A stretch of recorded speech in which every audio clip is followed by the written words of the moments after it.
Welcome back to AZ Car Reviews.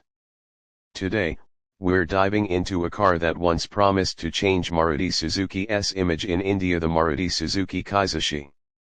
Yes, the Kizashi was Maruti's first attempt to enter the premium sedan segment, and even today, it's a car that deserves some serious attention. So, let us find out what made it special and why it didn't quite click in the Indian market. First introduced in India around 2011, the Kizashi was unlike anything Maruti had offered before. It came fully imported as a CBU, making it quite expensive compared to other Maruti models. But if you look at it purely from the car's perspective, the Kizashi had a lot going for it.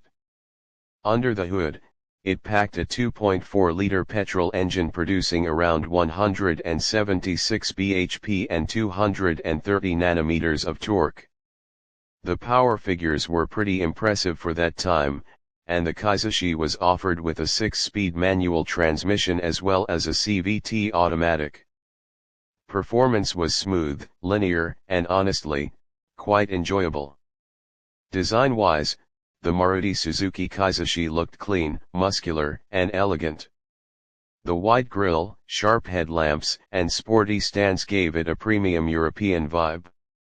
Even today, if you spot a Kizashi on the road, it still manages to look fresh and different from the crowd. Inside, the cabin was well appointed with soft touch materials, leather seats, a premium audio system, and features like dual-zone climate control, electric seats, and even safety features like 6 airbags and ABS, which weren't that common back then. Driving the Kizashi felt different from the usual Maruti cars. The suspension setup was tuned more for stability and handling rather than just comfort. It cornered beautifully and felt planted even at higher speeds. The steering was direct and gave good feedback, making it a driver's car in many ways. The only downside was its fuel efficiency. Being a large petrol car with a heavy body, it was thirsty compared to typical Marutis, which most Indian buyers didn't prefer at that price point. Now let us talk about the main reasons why the Kizashi didn't succeed in India. First, the price. It was priced upwards of 16 to 17 lakh rupees, and for that money, buyers preferred brands like Honda, Toyota, or even entry-level luxury options. Secondly, Maruti Suzuki was always seen as a budget car maker, and convincing people to spend that much on a Maruti badge proved extremely difficult. Maintenance costs were also on the higher side due to it being a CBU. Overall, despite the Kizashi being a brilliant product on its own, it struggled to find takers in a price-sensitive and brand-conscious market like India. Today, if you can find a used Maruti Suzuki Kizashi in good condition, it can be a fantastic value for money deal.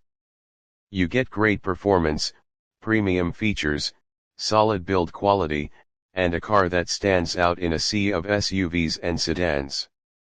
However, you should be ready for slightly higher maintenance costs and parts availability issues since it was a low-volume car. At AZ Car Reviews, we love talking about such hidden gems that didn't get the success they deserved but remain special for enthusiasts. The Maruti Suzuki Kizashi is definitely one of them, a bold move by Maruti that proved they could make premium cars if they really wanted to. That's it for today's video. If you enjoyed this review, make sure you hit the like button, subscribe to AZ Car Reviews, and let us know in the comments if you would consider buying a Kizashi today. See you in the next one.